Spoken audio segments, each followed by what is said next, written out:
warahmatullahi wabarakatuh. Robi Sohli Sodri wa Yasili Amri Ahlul dalam milisan Yaskau Kuli. Perkenalkan, nama saya Ade Gali Nugraha. Saat ini saya berstatus jadi guru di SMA 1 Palimanan, dan alhamdulillah saya senang sekali karena diberi kepercayaan untuk membantu webinar MGMP Kabupaten Cirebon, Sosiologi, yang saat ini telah berada di hadapan kita ya pematerinya, Bu Sofi. Yang terhormat Pak Aris Sabtaji sebagai Ketua MGMP Kabupaten Cirebon, dan juga pada pemateri. Kemudian saat ini kita akan membahas mengenai best practice ya Bu. Jadi dikarenakan dalam dunia pendidikan ini selalu berkembang, otomatis kita sebagai guru dituntut untuk meningkatkan kompetensi dari segala tantangan yang ada. Nah, salah satunya kita akan belajar mengenai best practice atau pengalaman terbaik atau praktik yang baik gitu ya. Nanti mungkin lebih jelasnya akan disampaikan oleh Ibu Sofi. Nah, Ibu Sofi ini sekarang berstatus sebagai guru di SMA Negeri 1 Plumbon. Dan di sini saya akan membacakan CV-nya ya. Beliau SD-nya di Karangasem 2, lulus tahun 86, kemudian SMP 1 Plumbon, lulus 89, SMA 4 Cirebon, lulus tahun 92, dan Sosiologi Fisip Unsud, lulus tahun 97. Nah, mari kita sapa ya Bu Sofi. Assalamualaikum Bu Sofi. Waalaikumsalam Pak Ade. Gimana Bu, sudah siap? Ya, insya Allah. Ya, oke. Jadi mangga untuk selama ini ya, selama berjalannya webinar, diharapkan untuk tertib dan mikrofonnya dimatikannya selain pemateri biar jelas suaranya. Nanti di akhir ada sesi diskusi atau tanya jawab. Oke, mangga pada Bu Sofi dipersilahkan ya Bu. Ya. Assalamualaikum warahmatullahi wabarakatuh. Robi Sohli Sodri wa Yasirli Amri wahlu udatam milisani yafqahu qauli. Terima kasih kepada moderator Bapak Ade Gali Nugraha MPD yang luar biasa, yang terhormat Ketua MGMP Sosiologi Kabupaten Cirebon, Bapak Aris Sabtaji, Sarjana Sosial, serta Bapak-Bapak dan Ibu-Ibu guru hebat peserta webinar. Perkenalkan, saya Sofi Damayanti, Guru Sosiologi SMA Negeri 1 Plumbon. Dalam kesempatan ini, saya akan berbagi dengan Bapak dan Ibu guru semua bagaimana membuat best practice dengan mudah. Pramudia Anantatur mengatakan, orang boleh pandai setinggi langit, tapi selama ia tidak menulis, ia akan hilang dalam masyarakat dan dari sejarah. Menulis adalah bekerja untuk keabadian. Bersama saya, dan setelah 1 jam ke depan, Bapak dan Ibu akan dapat mendeskripsikan apa itu best practice, kemudian dapat mengurutkan sistematika best practice, dan dapat membuat best practice di sekolah Bapak Ibu masing-masing.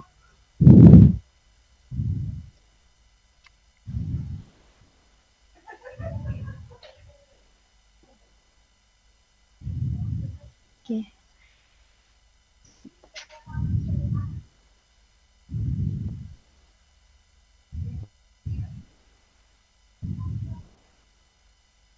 Oke, PowerPoint-nya sudah bisa dilihat ya?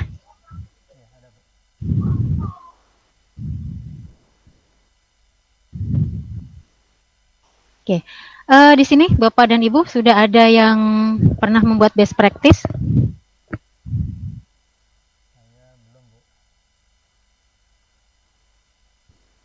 Ada yang sudah pernah membuat best practice?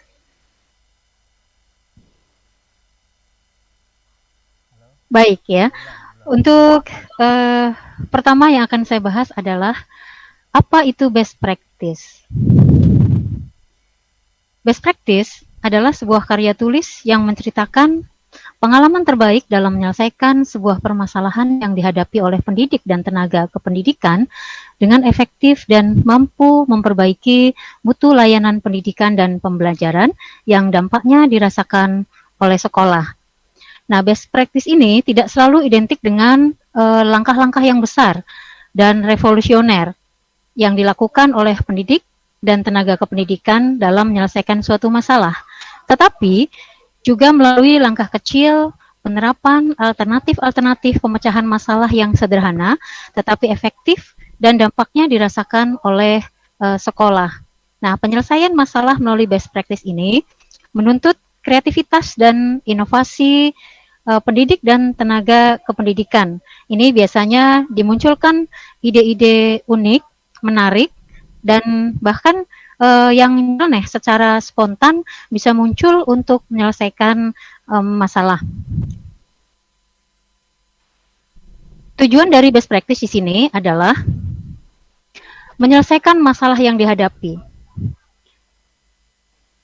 Jadi berawal dari permasalahan, kemudian best practice ini dibuat dengan tujuan menyelesaikan masalah yang dihadapi, yang terjadi di sekolah, kemudian membangun kepekaan dan kemampuan berpikir kritis dari pendidik dan tenaga kependidikan, kemudian melahirkan inovasi-inovasi baru dalam penyelenggaraan layanan pendidikan. Kemudian tentunya akan meningkatkan mutu layanan pendidikan. Selanjutnya, tujuan best practice adalah membangun kemampuan menyusun dan melaksanakan penyelesaian masalah secara logis dan sistematis. Dan yang terakhir di sini, pendidik dan tenaga pendidikan bisa menceritakan kisah sukses dalam menyelesaikan masalah di sekolahnya masing-masing. Bapak Ibu, best practice itu tidak sama dengan PTK. Mungkin PTK sudah tidak asing lagi bagi kita ya istilahnya, apalagi yang sudah pernah membuat PTK. Akan tetapi best practice dan PTK ini tidak sama. Apa perbedaannya?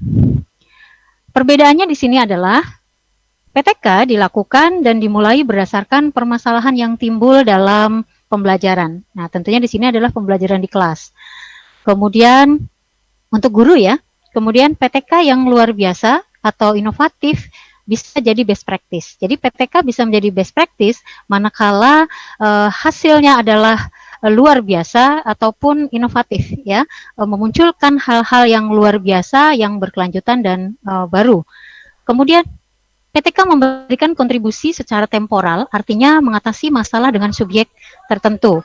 Dan yang khas dari PTK adalah menggunakan siklus. Bagaimana dengan best practice? Best practice di sini tidak harus dimulai dari permasalahan pembelajaran, tetapi dimulai dari permasalahan-permasalahan yang terjadi di sekolah, baik ditemukan oleh guru gitu ya, ataupun kepala sekolah ataupun pengawas.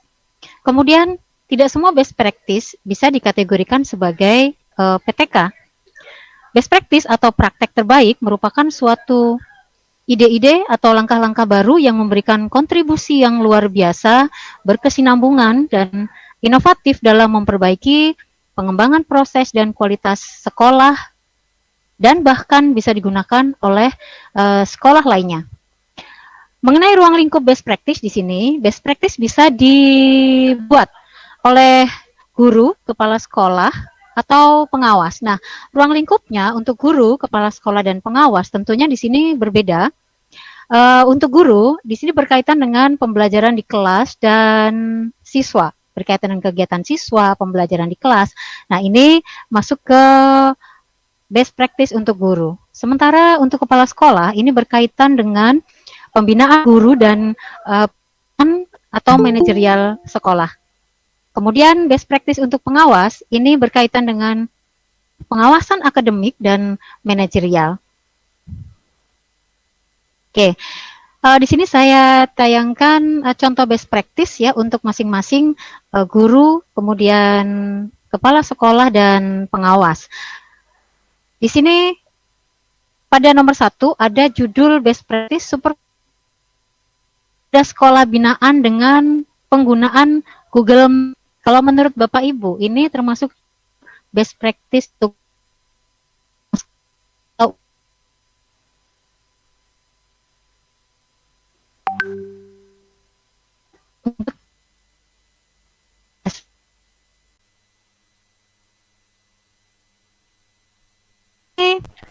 judul best practice peningkatan keaktifan dan kemampuan menjawab soal-soal sosiologi beserta peserta didik melalui penggunaan kartu. Nah, ini sudah jelas ya, ini best practice-nya guru ya. Kemudian yang ketiga, peningkatan peran orang tua siswa dalam pengelolaan sekolah melalui metode rereongan sarupi. Nah, ini juga sudah jelas ya, best practice punya kepala sekolah. Oke, mungkin Anda melihat judulnya kok seperti PTK ya? Oke, tidak masalah judul best practice seperti PTK ya, tetapi bisa juga Anda buat judul best practice ini menjadi judul yang lebih menarik. Nah, di sini saya contohkan ya, pada judul yang tadi supervisi mutu sekolah binaan dengan penggunaan Google Meet, maka kita bisa membuat judul menjadi lebih menarik ya, diganti dengan aplikasi Google Meet mudahkan supervisi mutu sekolah. Nah, kemudian judul yang kedua di sini, peningkatan kemampuan siswa membuat jurnal, gambar, foto, kartun, atau WFH untuk memperkuat kepedulian sosial di masa pandemi.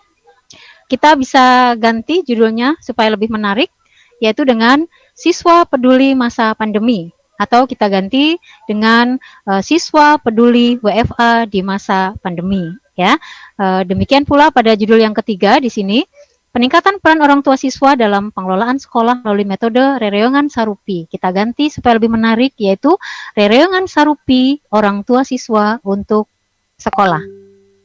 Oke, karakteristik best practice, ya, karakteristik best practice di sini, best practice merupakan tindakan taktis dan praktis untuk mengatasi masalah yang dihadapi. Kemudian inovatif dan efektif di sini, best practice mengembangkan cara baru dan inovatif dalam memecahkan masalah pendidikan khususnya dalam pembelajaran. Kemudian hasilnya luar biasa atau outstanding result ya, maksudnya adalah best practice membawa sebuah perubahan atau perbedaan sehingga sering dikatakan hasilnya luar biasa. Oke, kemudian best practice mampu mengatasi masalah tertentu secara berkelanjutan atau dampaknya dan manfaatnya itu tidak hanya sesaat, ya. Dan inspiratif. Inspiratif adalah best practice mampu menjadi dan memberi inspirasi bagi pembuat kebijakan, juga inspiratif bagi guru dan siswa.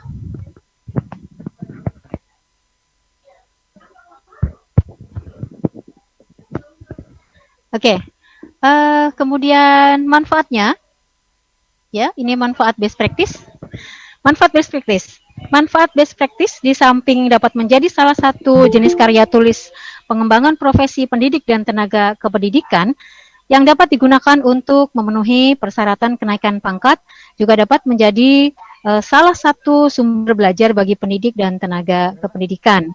Semakin sering pendidik atau tenaga kependidikan membuat best practice, maka kreativitas dan inovasinya semakin meningkat. Nah, di sini kemampuan menulis pun semakin terasah. Oke. Kemudian bagaimana membuat best practice? Di sini saya perkenalkan metode mari sholat, ya, mari sholat, ya. Apa itu mari sholat? Ya, mari sholat. Mari sholat adalah masalah, refleksi, solusi, lakukan, hasil, dan tulis. Nah, ini masalah. Masalah adalah kesenjangan antara dasein dengan dasolen. Kesenjangan antara harapan dengan kenyataan. Ya. Jadi apabila ada harapan yang tidak sesuai dengan kenyataan, maka itu merupakan masalah. ya. Kemudian refleksi. Refleksi itu untuk mencari akar permasalahannya. Jadi akar permasalahannya apa? Kita cari. Kemudian solusi adalah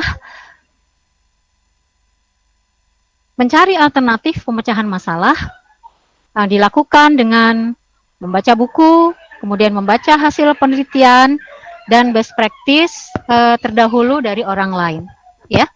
Kemudian lakukan.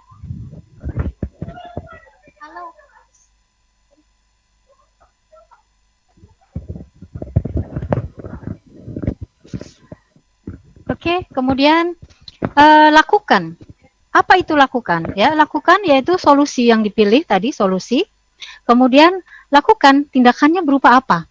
Ya, untuk mengatasi masalah tersebut. Nah, ide-ide yang muncul ini dilakukan dalam bentuk kegiatan, ya. Setelah itu akan mendapatkan hasil dan setelah itu tulis, ya. Oke, selanjutnya saya berikan contoh di sini. Nah, ini masalah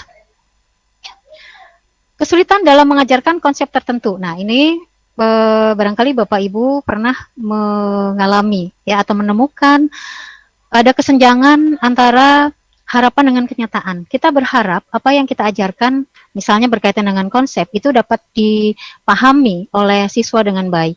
Tetapi pada kenyataannya siswa merasa kesulitan, ya, menerima apa yang kita ajarkan dan kita merasa kesulitan bagaimana cara mengajarkan konsep agar siswa dapat dengan mudah memahami konsep yang kita ajarkan. Nah, kemudian kita refleksi, kita cari akar permasalahannya.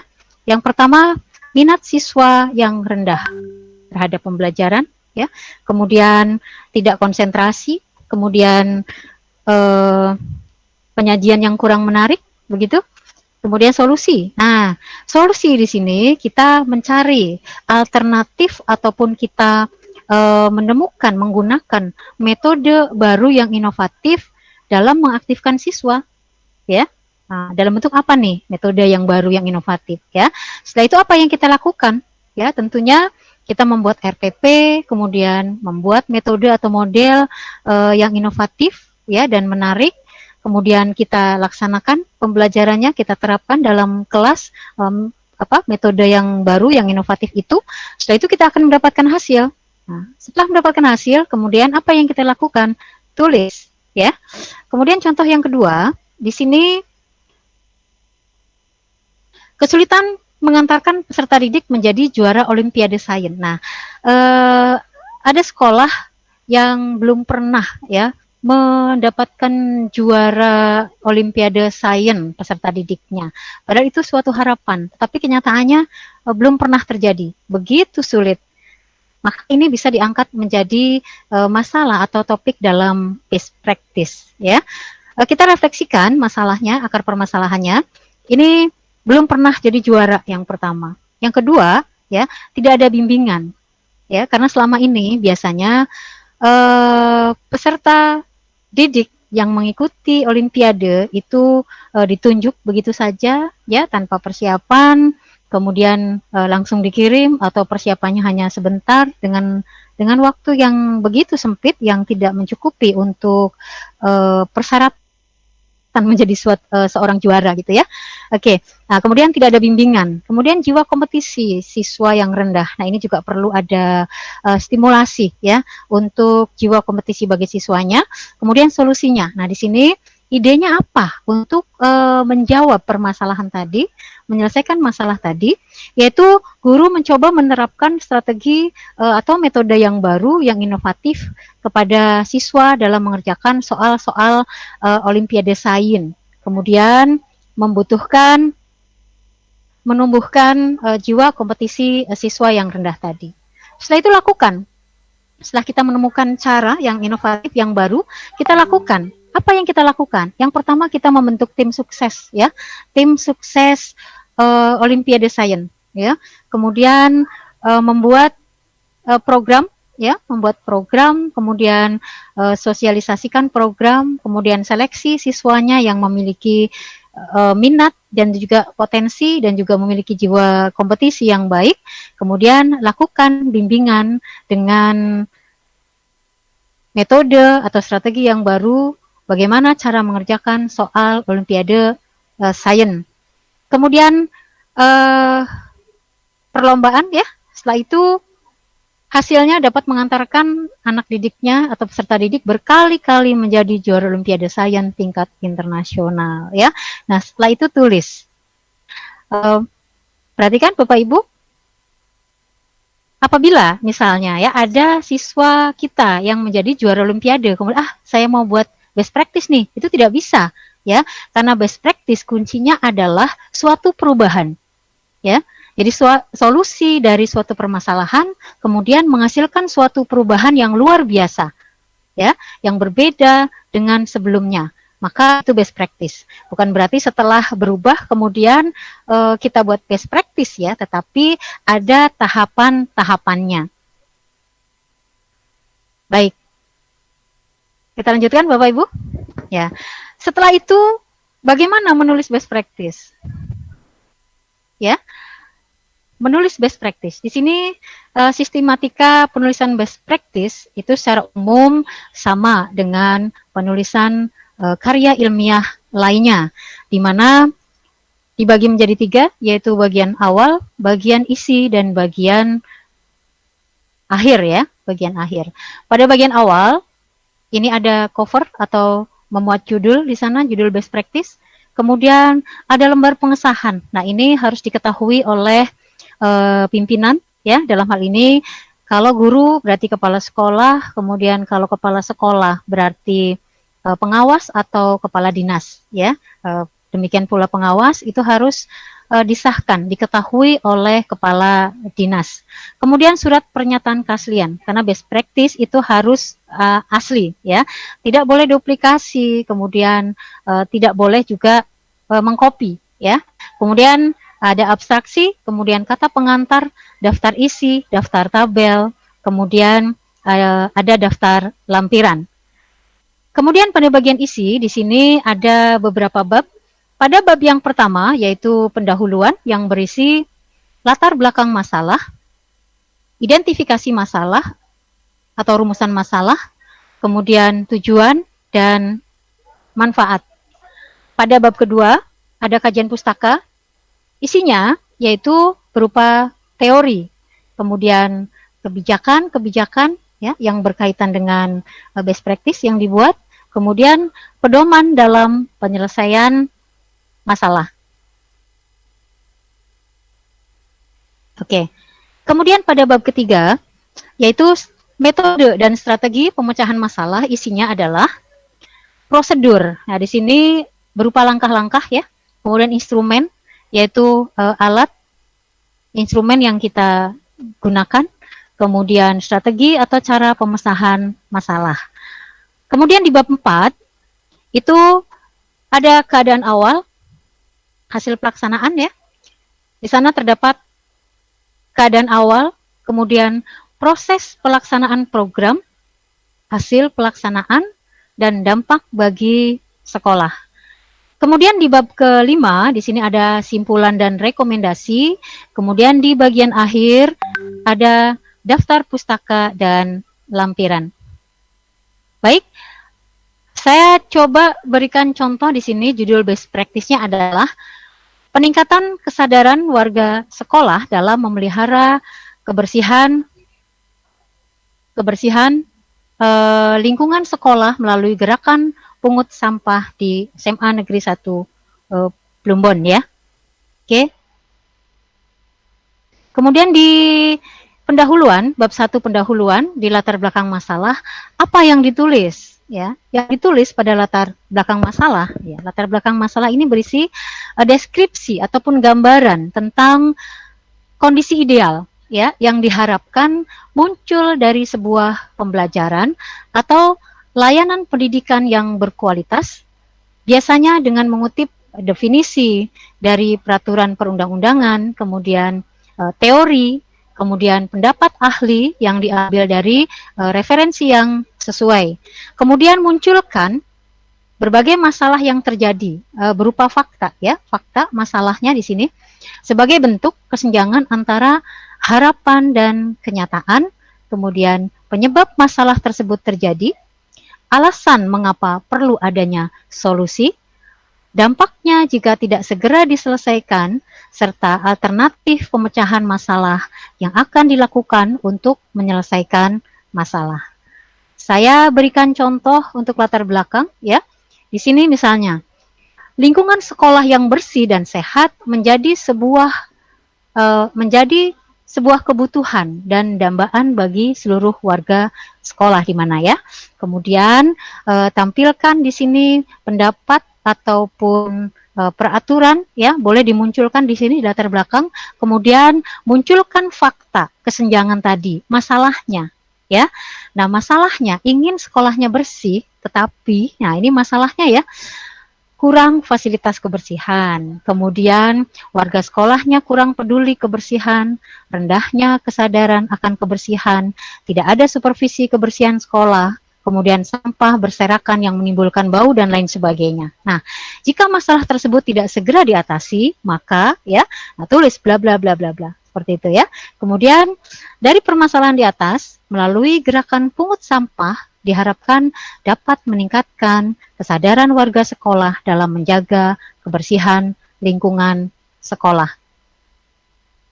Oke, kemudian identifikasi dan rumusan masalah. Masalah yang dihadapi oleh pendidik dan tenaga kependidikan tentunya cukup banyak dan beragam. Nah, kita fokuskan pada salah satu masalah yang akan kita bahas pada best practice yang akan kita kerjakan atau kita tulis. Dalam hal ini adalah permasalahan difokuskan pada masalah kebersihan lingkungan sekolah. Oke, untuk rumusan masalahnya di sini.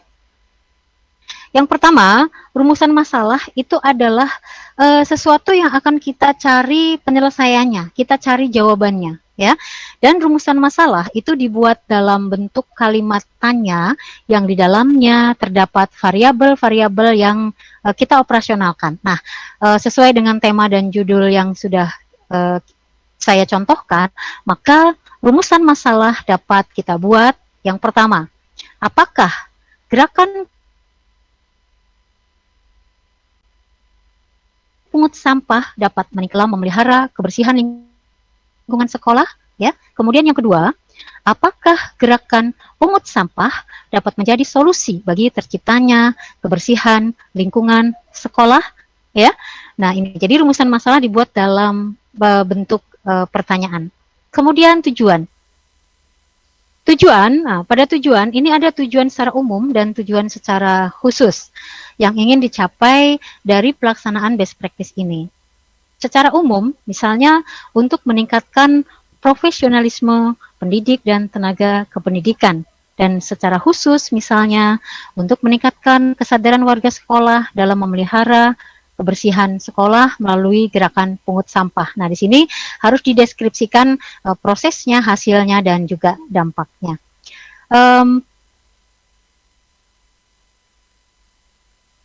Tujuan yang lain misalnya untuk meningkatkan kualitas pembelajaran, tentunya ini disesuaikan dengan masalah ya, dan juga dengan rumusan masalah. Meningkatkan, ini contoh yang lain, meningkatkan kualitas pembelajaran, meningkatkan kemampuan siswa, meningkatkan aktivitas belajar siswa baik secara individual maupun secara kelompok, meningkatkan kedisiplinan siswa, meningkatkan kesadaran hidup bersih, kesadaran cinta lingkungan, dan sebagainya. Oke, saya berikan contoh. Tujuan umum sesuai dengan contoh judulnya, yaitu meningkatkan profesionalisme pendidik dan tenaga kependidikan. Kemudian tujuan secara khusus ya di sini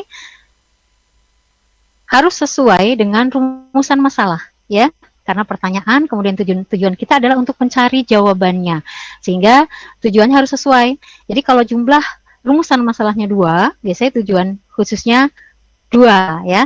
Oke, tujuan khusus yang pertama di sini, gerakan pungut sampah dapat meningkatkan kesadaran warga sekolah dalam memelihara kebersihan lingkungan sekolah. Dan yang kedua, gerakan pungut sampah dapat menjadi solusi bagi terciptanya kebersihan lingkungan sekolah. Jangan lupa, pada tujuan juga di dalamnya harus terdapat variabel ya, variabel yang dioperasionalkan seperti itu.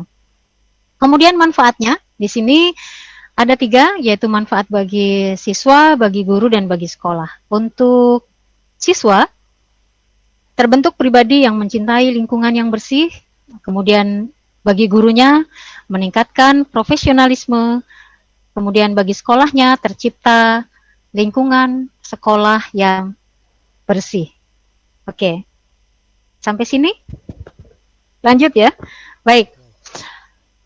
Kemudian kita masuk ke bab kedua. Bab kedua yaitu kajian pustaka. Di sini untuk kajian pustaka terdiri dari teori, kemudian kebijakan, dan pedoman dalam menyelesaikan masalah.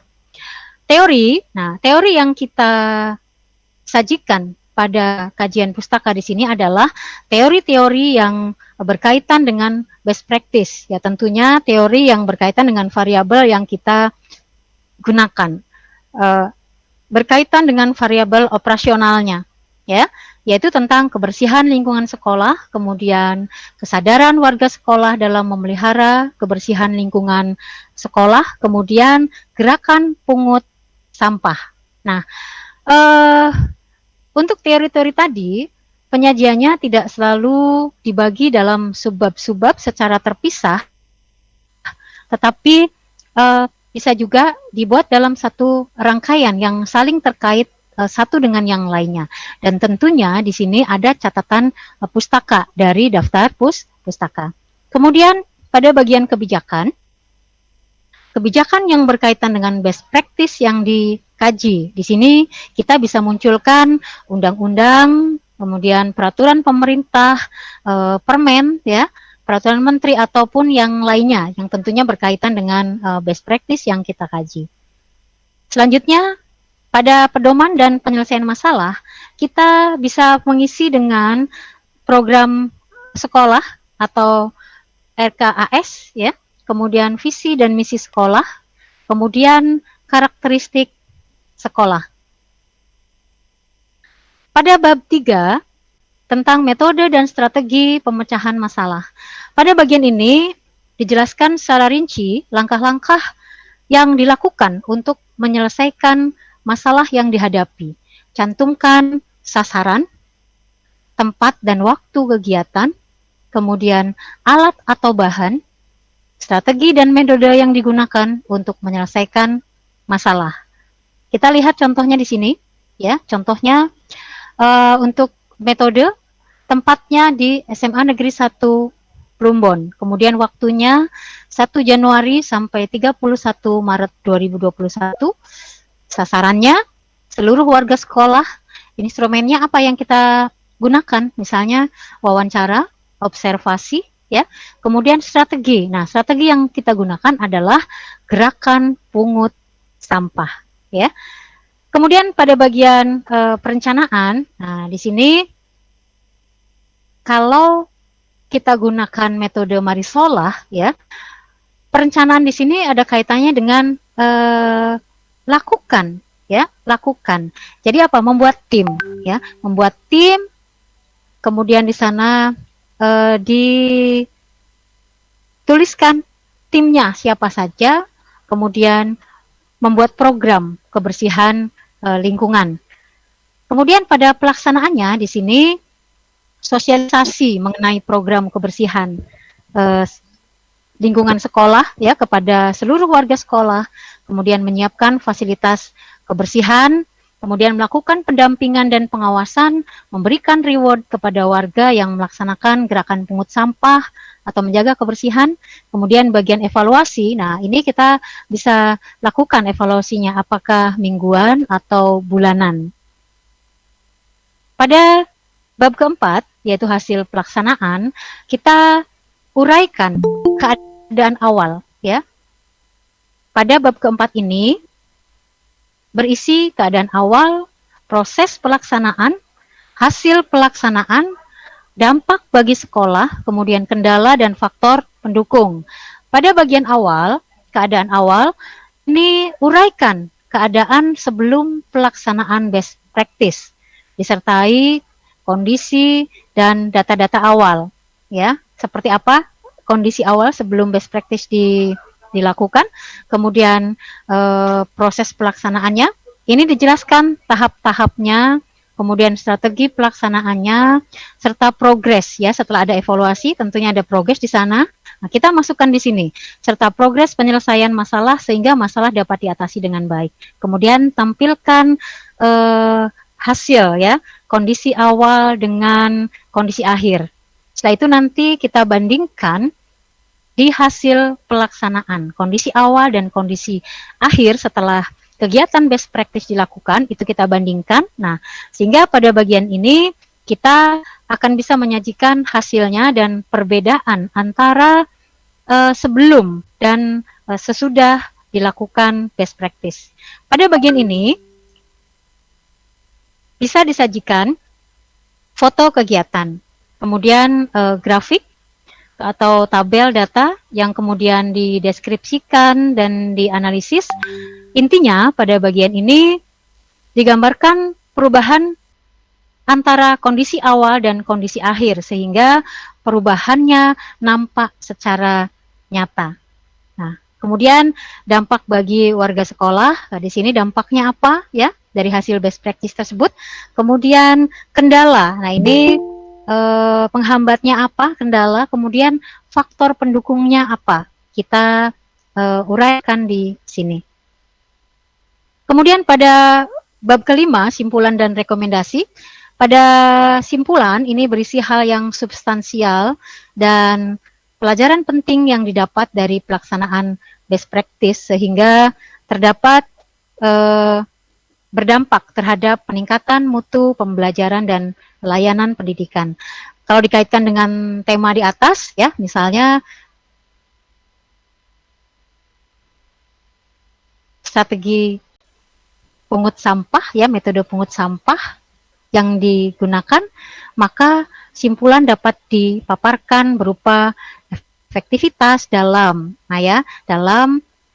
strategi pungut sampah ya, bla bla bla bla. Nah, dalam meningkatkan misalnya kesadaran akan kebersihan lingkungan bagi warga sekolah, guru, siswa, dan juga sekolah. Kemudian simpulkan secara singkat.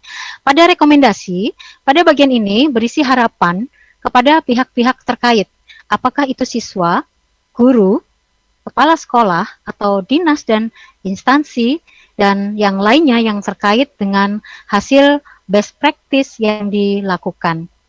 Saya berikan contoh di sini, ya, simpulannya adalah, nah simpulan ini juga berkaitan dengan rumusan masalah, karena simpulan adalah jawaban dari permasalahan, ya, hasil jawaban dari rumusan masalah. Jadi kalau rumusan masalahnya 2, maka simpulannya juga 2, karena jawabannya 2, ya. Oke. Yang pertama disimpulkan, gerakan pungut sampah dapat meningkatkan kesadaran warga sekolah dalam menjaga kebersihan lingkungan sekolah. Kemudian yang keduanya, gerakan pungut sampah dapat menjadi solusi dalam meningkatkan kesadaran warga sekolah dalam menjaga kebersihan lingkungan sekolah.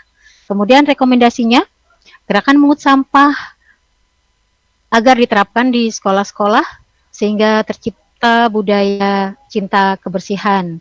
Kemudian gerakan pungut sampah dikembangkan di sekolah-sekolah lainnya. Jadi tidak hanya untuk sekolah yang membuat best practice. Oke, kemudian daftar pustaka ya, di bagian akhir di sini ada daftar pustaka. Apa isi daftar pustaka?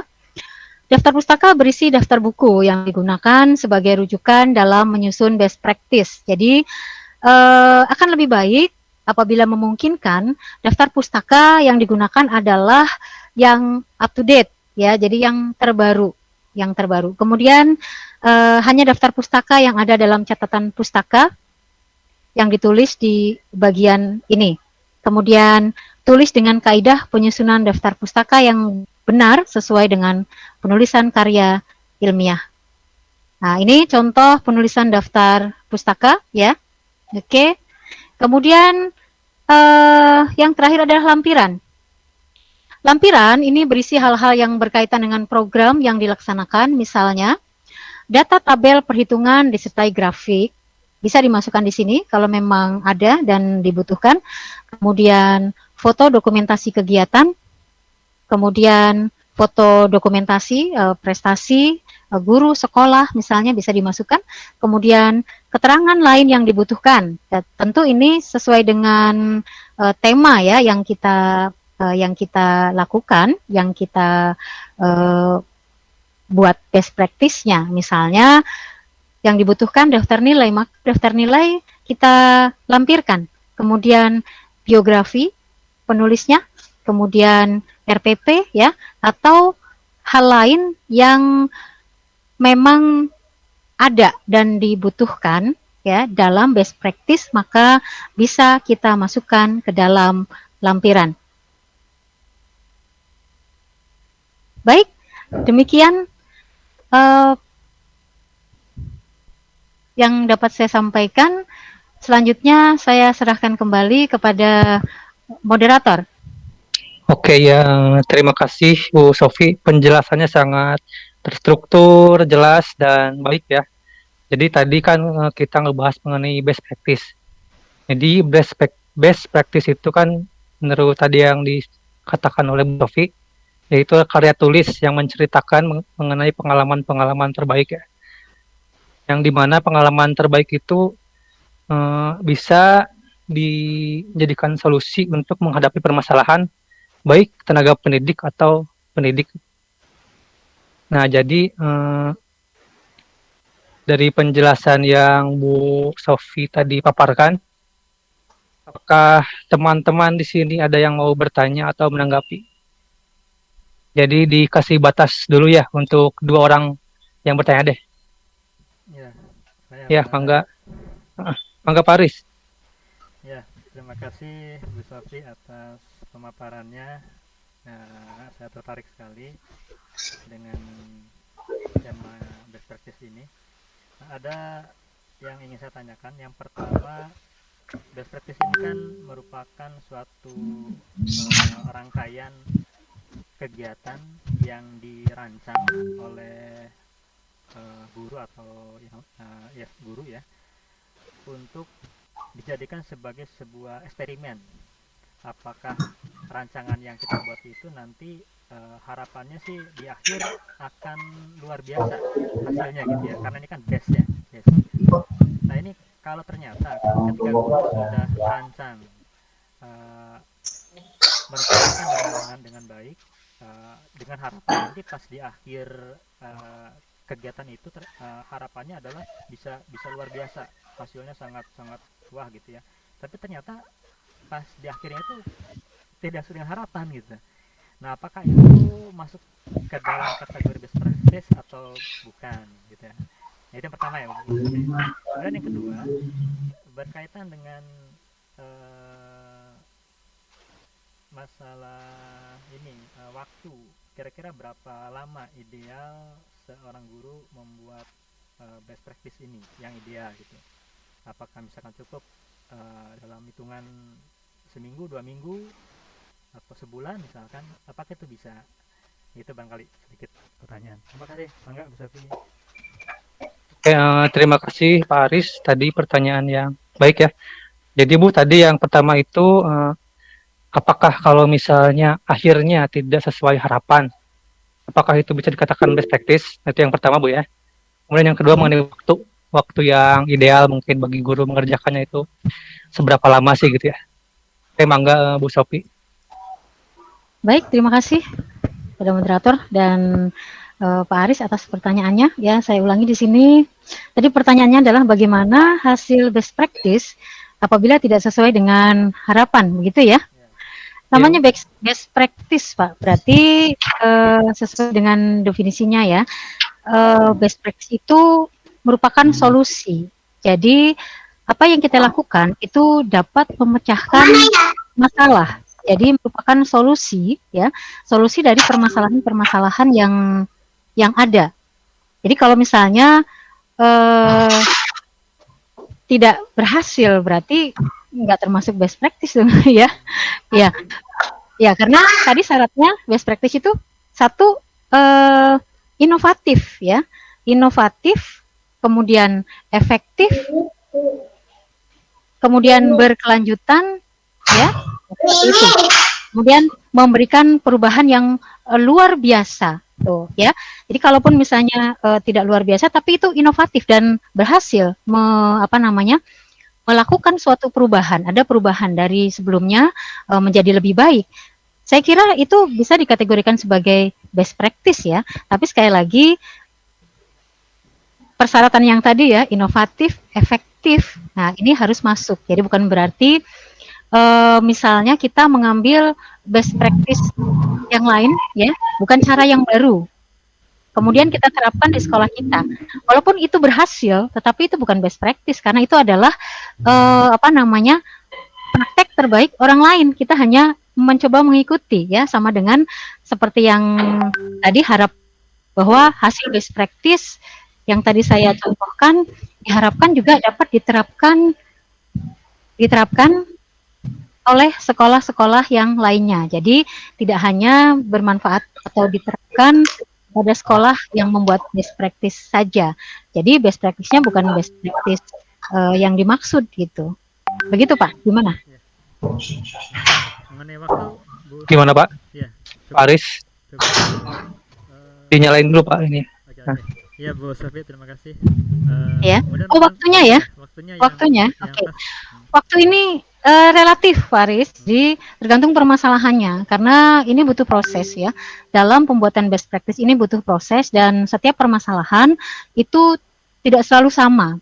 Tetapi dari pengalaman yang saya buat itu sekitar 3 bulan ya, 3 bulan. Mungkin kalau fokus itu bisa lebih cepat, kemudian juga kalau memang masalahnya bisa diselesaikan dalam jangka waktu yang relatif cepat itu bisa. Jadi misalnya 2 bulan bisa selesai bisa ya. Hanya tergantung dari permasalahannya seperti apa, kemudian proses penyelesaian ya. Penyelesaian masalahnya itu kan membutuhkan waktu ya ataupun tahapan-tahapan untuk menyelesaikannya. Nah, setiap permasalahan itu tidak selalu sama. Tapi dari pengalaman yang pernah saya lakukan, saya menggunakan atau memanfaatkan waktu selama kurang lebih 3 bulan untuk menyelesaikan best practice. Ya, demikian Pak Aris. Ya, terima kasih Bu Sofi. Gimana Pak Aris mengenai waktu? Apakah sudah dapat dipahami? Jadi beliau mengatakan tadi relatif ya, jadi tergantung kerumitan permasalahannya. Jelas ya. Terima kasih Bu Sofi. Oke, Pak Aris. Silahkan, apakah ada yang mau menanggapi lagi? Pak Maulana, silahkan. Terima kasih Pak Ade. Ya. Bismillahirrahmanirrahim. Assalamualaikum warahmatullahi wabarakatuh. Waalaikumsalam. Terima kasih sebelumnya Bu Sofi atas penjelasannya dan mohon maaf saya baru masuk nggak dari awal ya. Entah tadi sudah dijelaskan jawab atau belum. Yang jelas ada pertanyaan yang disampaikan. Sejujurnya best practice ini baru pertama kali saya dengar gitu ya. Entah mungkin pada saat kuliah, pada saat mata kuliah pembahasan best practice saya nggak masuk atau gimana. Yang jelas saya baru dengar gitu ya. Nah, berangkat dari situ saya tadi mendengar contoh soal sampah gitu ya, soal sampah. Bagi saya pernah suatu ketika melaksanakan satu kegiatan yang mungkin versi saya best practice gitu.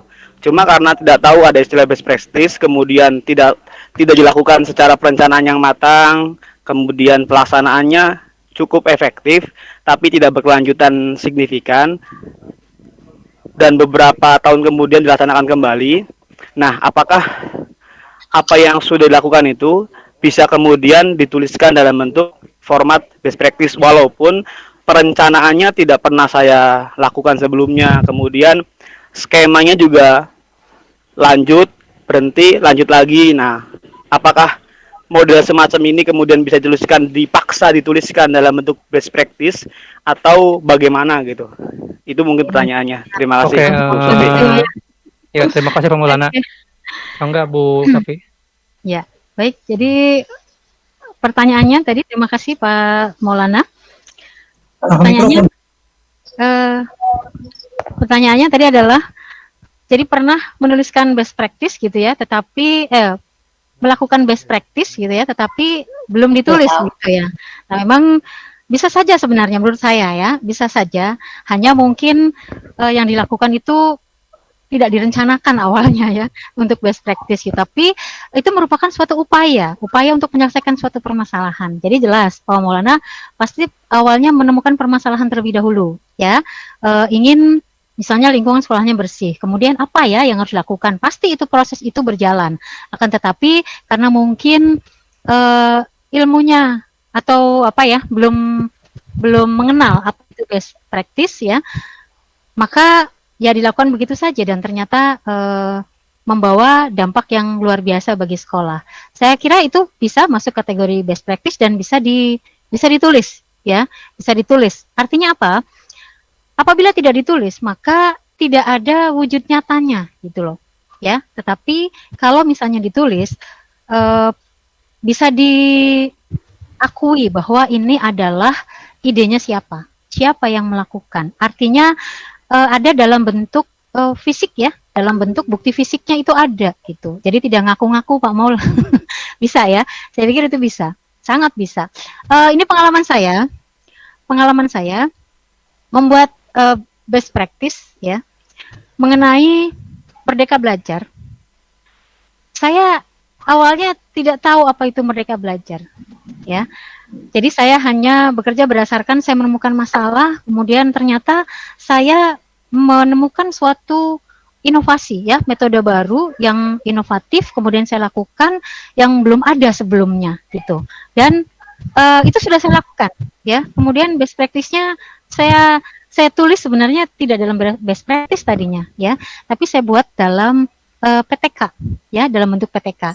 Tapi saya merasa itu memenuhi persyaratan best practice karena hasilnya saya pikir luar biasa ya, karena saat itu belum ada ya, belum ada, sehingga saya menganggap itu masuk ke dalam best practice, maka saya tulis dalam bentuk best practice gitu. Jadi kalau misalnya kita buat PTK kemudian luar biasa, mungkin ada pertanyaan lagi ya, apakah itu sudah masuk best practice? Ya belum ya.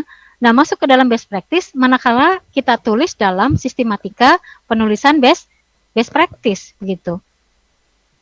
Demikian Pak Maulana. Ya gimana Pak Maul? Apakah dapat dipahami? Sudah dipahami, tapi saya mengkonfirmasi sedikit ya. Berarti sebetulnya idealnya best practice ini dilakukan dengan perencanaan terlebih dahulu ya. Ya. Kalau soal penemuan masalah, kalau di dalam penelitian sosial kan menemukan masalah dalam artian observasi awal gitu ya.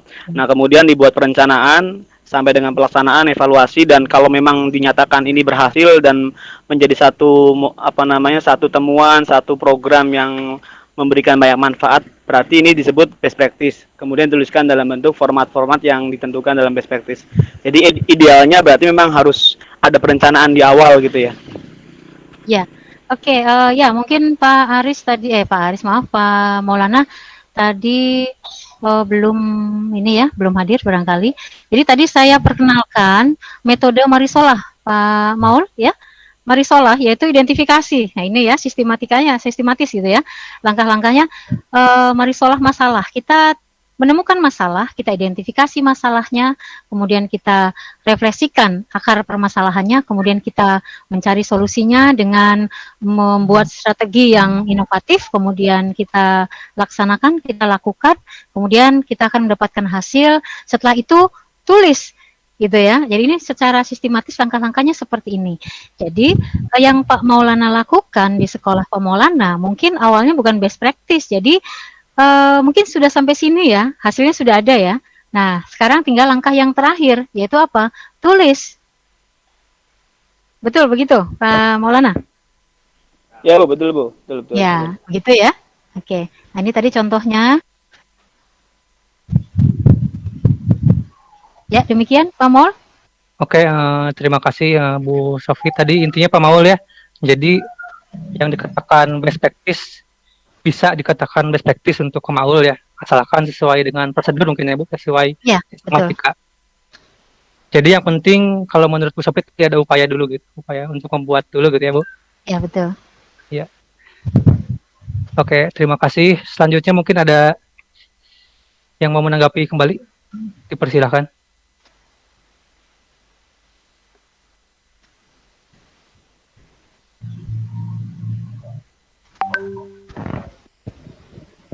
Mangga. Apakah sudah tidak ada yang mau bertanya lagi?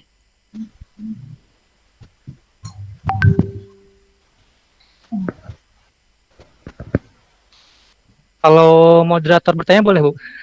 Oh, boleh nggak? Boleh. Boleh, boleh. Boleh. Oke, ingin bertanya Bu ya mengenai rekomendasi ya sih Bu. Biasanya kan kalau di akhir penelitian gitu ya, kalau sudah direkomendasikan, ya sudah gitu, cuman hanya tulisan gitu Bu ya. Iya. Sedangkan di sana kan bagus banget lah kalau di tulisan rekomendasi, kalau di karya-karya tulis atau penelitian sosial. Ya gimana caranya ya Pak agar agar dapat ditindaklanjuti lebih gitu bagi sekolah atau bagi pemerintah, karena kan itu sayang banget ya karena bagus-bagus sebenarnya penelitian itu. Jadi mungkin langkah nyatanya gitu agar di akhirnya itu benar-benar bisa direkomendasikan gitu, bukan hanya sebatas tulisan gitu. Jadi tipsnya mungkin gimana ya bentuk nyatanya. Terima kasih Bu. Cek, pertanyaan yang bagus sekali Pak. Dan ini memang kenyataan yang terjadi selama ini seperti itu ya. Jadi seakan-akan hasil kegiatan kita itu seperti sia-sia ya, tidak ada tindak lanjutnya begitu. Iya. Menurut saya ini perlu publikasi Pak. Jadi bisa jadi apa yang kita lakukan itu tidak ada yang tahu begitu ya. Jadi kalau melalui publikasi, terutama publikasi ini melibatkan pihak terkait begitu. Jadi kalau misalnya sekolah ya tentunya sekolah harus tahu gitu ya, harus tahu. Kemudian pihak-pihak yang terkait ya itu bisa dilibatkan pada publikasi ya. Ini perlu dipublikasikan melalui media ya, apakah itu apa ya, kalau sekarang medianya begitu banyak ya, bisa di majalah, kemudian di jurnal begitu, kemudian di mana saja yang bisa dipublikasikan. Tentunya nanti pihak-pihak yang terkait kalau memang membutuhkan biasanya untuk sebagai dasar pembuatan kebijakan ya, itu biasanya mencari gitu ya, mencari hasil-hasil penelitian sebagai sumber ataupun dasar atau data ya, data untuk digunakan sebagai pembuat kebijakan. Itu seperti itu. Jadi perlu publikasi ya, publikasi sebanyak mungkin ya kepada pihak-pihak yang terkait. Begitu, Pak Ade. Oke ya, setuju sekali Bu ya, karena kan sekarang itu mungkin media terbaik itu ya media populer atau media ilmiah gitu. Ya. Jadi dengan cara publikasi seperti itu ya sangat logis gitu. Karena kan sekarang suka gak pada tahu ya kalau lewat media mungkin bisa diketahui lah minimal gitu ya Bu. Mungkin nanti Sosiologi MGMP bisa buat media ya. Amin. Amin. Amin. Oke ya. Makasih Bu. Ya. Oke, gimana yang lainnya gitu? Pak Aris mau menanggapi? Cukup Pak Ade. Oh, oke. Mungkin Bu Sofi mau akhir? Oke, closing statement ya. Baik. Membuat best practice itu dapat dilakukan dengan mudah, yaitu dengan menggunakan metode mari solah. Ya, masalah, refleksi, solusi, laksanakan, hasil, dan tulis. Jangan katakan menulis itu sulit, saya tidak berbakat, karena menulis itu bukanlah bakat, melainkan kebiasaan yang terlatih. Jadi menulis itu sebuah keterampilan yang bisa dipelajari dan dilatih oleh semua orang. Nah, model pendidik dan tenaga kependidikan yang kreatif dan inovatif yang diperlukan sebagai ujung tombak dalam peningkatan mutu pendidikan, dalam mempersiapkan generasi bangsa masa depan yang berkualitas dan kompetitif. Saya, Sofi Damayanti, Assalamualaikum warahmatullahi wabarakatuh. Waalaikumsalam warahmatullahi wabarakatuh. Ya, bagus sekali ya quotes-nya itu. Jadi pada intinya yang penting kita ada upaya ya, ada kemauan untuk penulis. Jadi kalau dalam pepatah Sunda itu kayak cekeracak ninggang batu laun-laun jadi legok gitu ya. Jadi yang penting ada ketekunan dulu gitu, meskipun sedikit-sedikit pasti bakal selesai gitu ya. Ya terima kasih ya Bu Sofi. Mungkin dari moderator apabila ada kekurangan atau dari kami semua, ya semuanya kekurangan berasal dari kami sendiri karena kesempurnaan hanya milik Allah Subhanahu wa taala. Jadi saya serahkan kembali kepada Pak Aris ya Ya, baik. sebagai host di acara ini. Mangga Pak Aris, hatur Ya, terima kasih Pak Ade atas Ya. panduannya.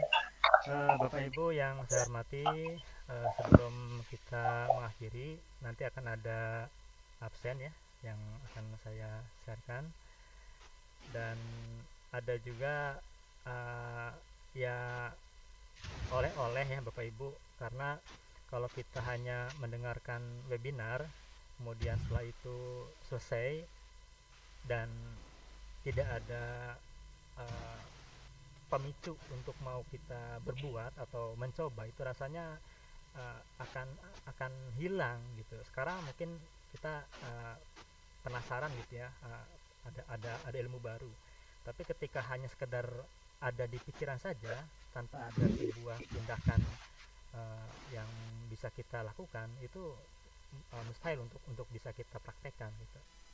Oleh karena itu, di kesempatan webinar kali ini saya juga sudah mendiskusikan dengan teman-teman pengurus. Kita tidak hanya cukup mendengar gitu ya dari kegiatan webinar ini, tapi juga kita dicoba untuk mau membuat ya Bapak Ibu. Nah, jadi kita setelah kegiatan webinar ini khususnya untuk MGMP Sosiologi Kabupaten Cirebon, kita ya bisa dikatakan apa ya, dipaksa dalam tanda kutip ya, diharuskan atau dicoba lah gitu ya, atau dicoba untuk mau membuat best practice yang barusan Ibu Sofi sampaikan secara teori. Nah, kita coba buat secara prakteknya gitu Bapak Ibu. Jadi ini merupakan satu usaha ya, biar kita bisa lah gitu, tidak hanya sekedar teori saja tapi juga praktek. Kemudian yang kedua juga, ini salah satu rencana kita yang sudah kita susun di awal semester, bahwa di semester genap ini ada satu praktek yang kita akan coba buat ya. Dan tidak hanya sampai kita membuat Bapak Ibu, tapi juga ada semacam penyemangat ya, penyemangat yang mungkin kalau ya didengar kata ini sepertinya agak sedikit wow ya, tapi setidaknya jangan didengar kata itu ya, tapi kita lihatnya wah ini sebagai tantangan buat kita, yaitu hasil karya yang Bapak Ibu nanti sudah buat nanti akan coba kita lombakan Bapak Ibu, akan coba kita lombakan ya, kita saja sebetulnya ya, dan nanti kita juga akan memanggil juri yang objektif untuk bisa ya menilai. Ya, ini bukan berarti kita melihat siapa yang bagus siapa yang tidak ya, tapi intinya kita ingin dipaksa untuk membuat Bapak Ibu, dipaksa untuk mau membuat seperti apa sih best practice itu ya. Syukur-syukur ya kalau rezekinya kita dapat juara, tapi itu bukan sebuah tujuan ya. Nah, tapi yang penting adalah bagaimana kita bisa membuat. Nah, itu Bapak Ibu rencananya, dan saya sudah mereng-reng membuat konsep tentang best practice ini untuk rangkaian kegiatannya. Nah, ini kita sebentar.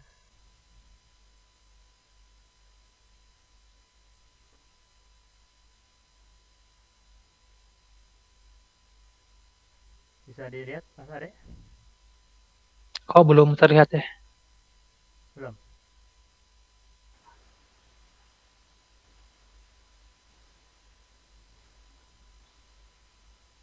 Sudah belum?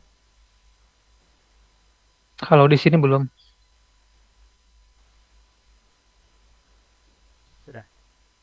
Belum. Ya, sambil menunggu saja saya sampaikan.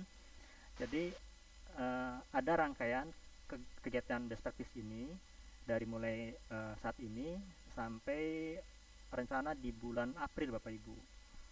Jadi di tanggal 11 Februari ini, nah kita mengambil ilmu secara umum ya, secara teori dulu saja, dan nanti Bapak Ibu bisa mencoba membuat bab pertama ya, dari mulai ya mungkin masalah ya apa yang ada di lingkungan sekolah ya, terutama sekarang dalam kondisi COVID saat ini juga merupakan masalah ini sebetulnya. Guru pengen mengajar, siswanya jauh gitu ya, kita hanya bisa lewat handphone. Ini kan sebuah masalah sebetulnya. Nah, ini sebetulnya banyak masalah yang bisa kita gunakan untuk masalah di best practice sebetulnya. Ini momennya tepat sekali sebetulnya.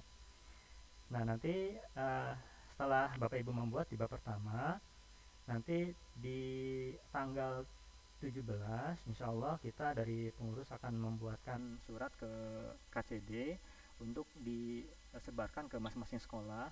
Tujuannya adalah untuk diketahui dan juga ya bisa diambil ya minimal satu guru dari setiap sekolah untuk dapat mengikuti kegiatan ini ya, lomba best practice ini minimal satu. Tapi kalau misalkan mau lebih dari satu ya alhamdulillah nggak apa-apa, minimal satu. Jadi minggu depannya ya tanggal 17 itu kita akan coba untuk menyebarkan surat itu ke masing-masing sekolah. Kemudian nanti di tanggal 12 Maret 2021 yaitu tahapan pengumpulan sementara hasil pekerjaan peserta untuk mendapatkan bimbingan dari pembimbing. Jadi nanti kita ada pembimbing Bapak Ibu untuk membimbing karya kita. Jadi kita tidak dilepas, kita tetap ada pemandunya, pembimbingnya yang tentu dia ahli ya, dia mampu berkaitan dengan best practice ini. Nah, nanti hasil karya yang sudah kita buat itu yang sifatnya baru sementara, yang masih belum matang, itu dibimbing oleh pembimbing tersebut. Dan nanti setelah dibimbing kemudian di tanggal 18 Maretnya ya kita ada bimbingan secara offline ya. Kita berharap kalau bimbingan lewat online tuh rasanya kurang enak ya, kurang efektif gitu. Makanya nanti kita coba bimbingan secara offline, langsung ketemu di tempat ya. Nanti kita akan coba atur ya kondisinya, dan juga ya tetap ya menggunakan 3M ya, protokol kesehatan, itu di tanggal 18 Maret. Kemudian nanti di tanggal 19 sampai tanggal 31 Maret itu waktu untuk merevisi pekerjaan kita. Jadi setelah kita dibimbing oleh pembimbing dan ada masukan, nah baru kita revisi pekerjaan best practice kita. Nah, kemudian kita revisi sampai dengan tanggal 1 April 2021. Nah, di tanggal itu hasil karya kita dikumpulkan ya, dikumpulkan sudah final. Nah, kemudian tanggal 2 sampai tanggal 14 April 2021 itu adalah masa penilaian dari Dewan Juri ya. Kemudian nanti di tanggal 15 April itu adalah waktu pengumuman juara, dan juga ada seminasi ya, ya penyampaian mengenai hasil karyanya oleh yang dinilai ya layak baik ya oleh Dewan Juri. Itu barangkali Bapak Ibu tentang rangkaian kegiatan webinar best practice ini. Jadi kita tidak berhenti di teori atau pengetahuan saja, tapi juga kita berupaya untuk mencoba bagaimana membuat best practice, dan ya ya belajarlah untuk mengenal gitu. Karena kalau kita tidak dipaksakan tuh rasanya susah ya. Kalau sekedar dengar sudah aja gitu ya. Tapi kalau kita coba paksakan, insya Allah mudah-mudahan akan bisa punya pengalaman begitu Bapak Ibu. Itu barangkali informasi yang saya sampaikan, dan nanti lengkapnya akan ada dalam surat edaran Bapak Ibu. Nanti bisa Bapak Ibu lihat mengenai jadwal dan juga teknik penulisan dan lain sebagainya, termasuk juga surat dari KCD nanti bisa dilihat. Itu yang kami rencanakan Bapak Ibu. Demikian Pak Adegali barangkali dari saya. Oh iya Pak, kalau mengenai kartu gimana Pak itu? Ya, kartu masih proses. Pak Henry masih menyusun menyusun, hanya memang kendalanya masih belum semua itu. Ya. Masih belum semua. Jadi ya di kesempatan ini juga saya sampaikan kepada semuanya rekan-rekan bagi yang belum mengisi link Google Form, tolong Bapak Ibu untuk segera, kita butuh data itu untuk urutan nomor anggota Bapak Ibu. Jadi di kartu anggota itu akan ada urutan kita sebagai anggota. Jadi saya mohon pada rekan-rekan yang belum mengisi isian di form yang pernah di share di grup, tolong dilengkapi, karena itu ya kalau tidak diisi susah untuk bisa dicetak gitu Bapak Ibu. Gitu Mas Dek. Ya. Ya oke, karena sudah mau menuju sore ya. Ya. Jadi saya tutup aja Pak ya. Ya, semangat Mas Dek. Ya semoga pertemuan kali ini bermanfaat ya bagi kita semua. Ya, terima kasih kepada pemateri dan para partisipan. Selebihnya saya mohon maaf ya. Wassalamualaikum warahmatullahi wabarakatuh. Waalaikumsalam warahmatullahi wabarakatuh.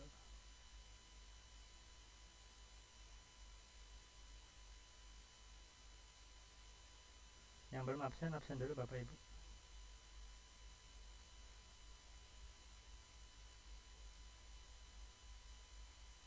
Absennya di mana nih? Ada Bu di link chat Bu. Oh, Nah, sok ada di link. Diklik aja.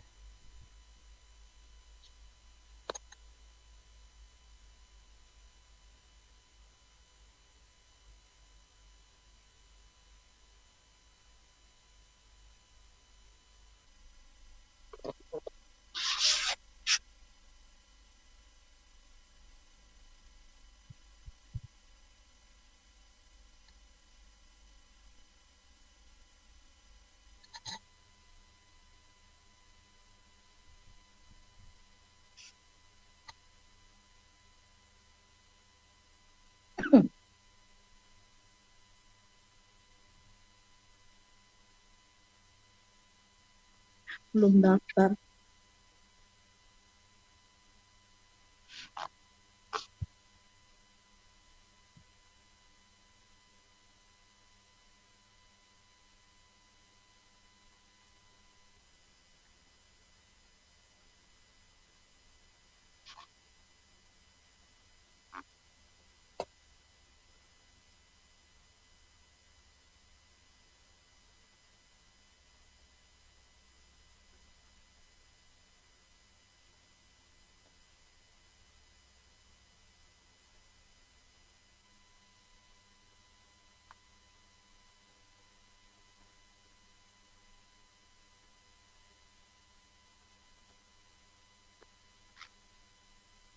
Ya.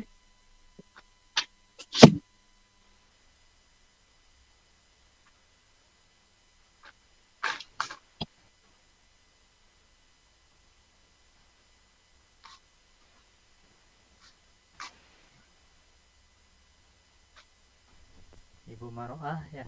Ada Bu Maroah ya.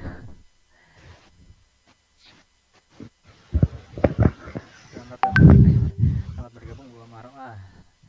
Oh, Punten. Ibu Siti Maaf, Iya. saya pernah satu kamar kayaknya deh waktu di Klat. Dari dari mana? Dari Kabupaten apa deket Tasik teh. ya, ya dari situ. Betul, Bu Marah itu bukan? Agenda.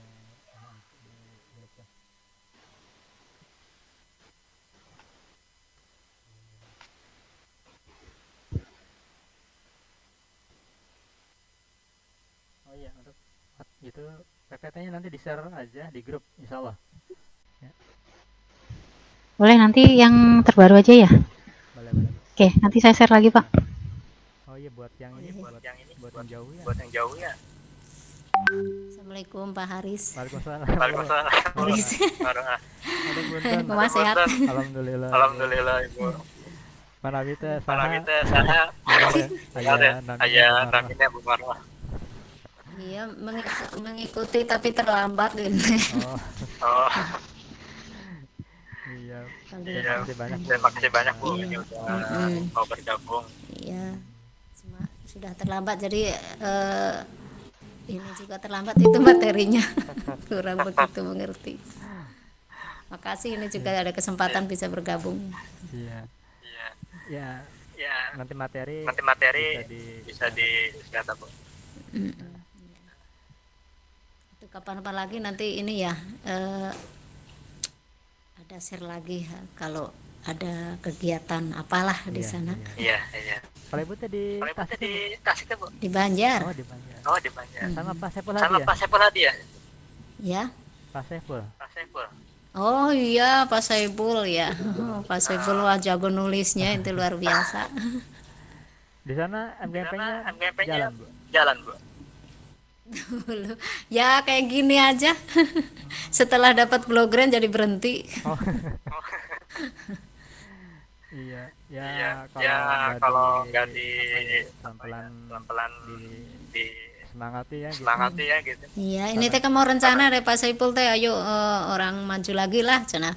Paling seperti diklat gitu ya, tapi belum sempat juga ini ketemuan. Kemarin pas libur tuh udah ngobrol-ngobrol gitu. Ya, Itu nyari chat di Jerman. Pak Saiful Itu ini Bu, Bu Devi teh asal pernah ini ya ikut diklat bareng gitu ya, lupa lagi. Bu Sofi. Sofi. Bu Sofi ya. Satu kamar kan kita dulu. Di LPMP bukan ya? Iya betul. Sama Ih, Ibu saya tuh Mei. asal kenal Ibu Devi, Ya. Bu Sofi, Hmm, Damayanti pas bulan Iya, puasa betul. itu kan ya? Iya, sama Bu Mei. Bu Mei Bu Widi. Mei gimana Bu Mei. kabarnya? Halo Bu Mei, ada nggak nih? Pantes kok kayak wajahnya kayak nggak lupa saya teh gitu ininya. Selamat ya, saya nanti mau ini berguru dengan Bu Damayanti. Ya terbalik ini. Ih, justru saya teh ya seperti itulah membuat dikit-dikit juga malah nggak jadi. Ya. Ini karena melaksanakan tugas Bu. Iya. Kemarin saya ikut diklat yang best practice ya tahun kemarin, tapi nggak ini juga dari media guru itu belum selesai sampai sekarang juga. Oh gitu. Berhenti, belum dilanjut lagi. Makanya nggak tahu ini kapan mau selesainya. Banyak best practice sampai 1 tahun. Kalau udah penyakit malas datang tuh Bu ya, aduh. Iya. Padahal ada waktu tuh sebenarnya ada kesempatan ini, cuma nggak tahu ya males itu yang susah. kalau nulis emang Harus diselesaikan hari itu ya. Iya. Benar-benar baunya malas. Ini Bu Maya ada nggak ya Bu Sofi?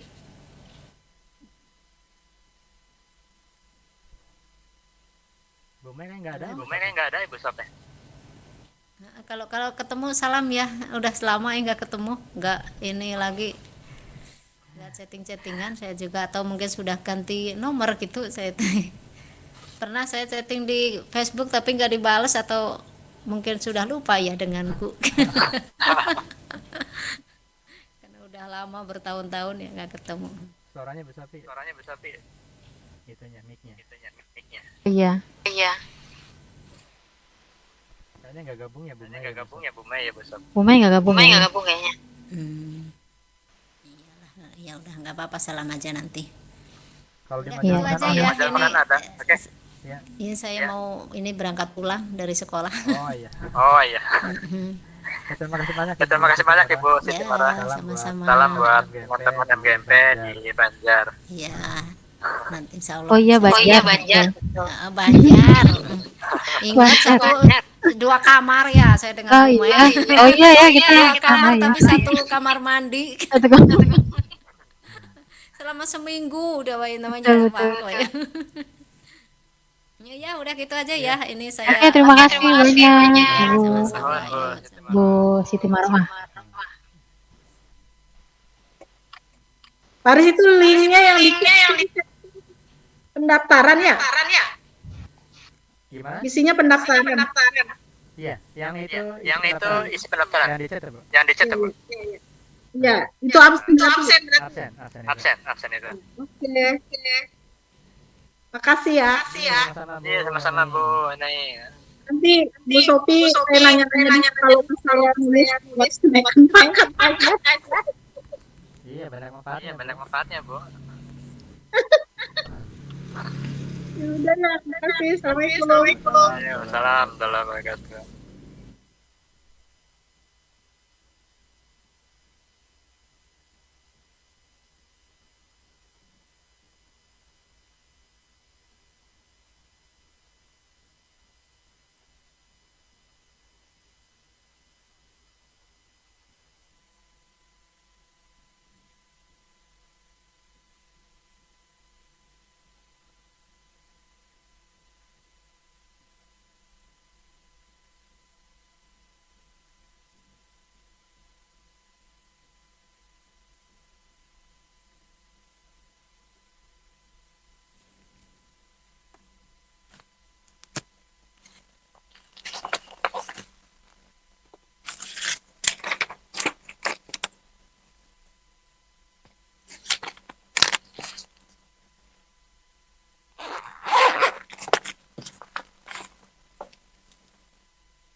Yo, pulang.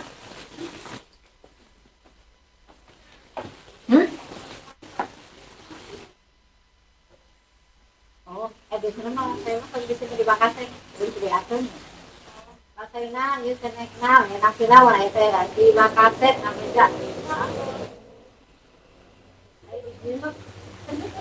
Itu mah kan bisa ngunci itu, jadi simpan itu bagian kunci dia lah.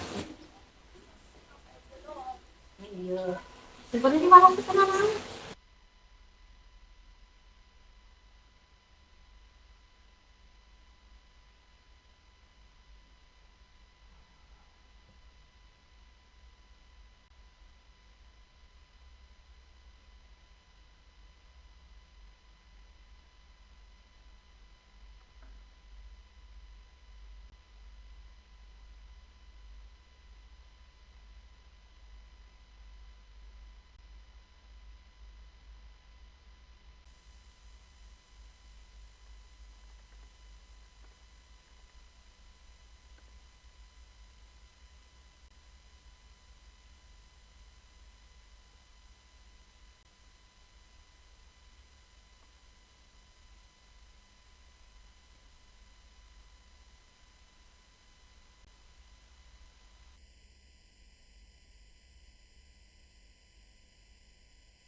Mas Ajis, Apple.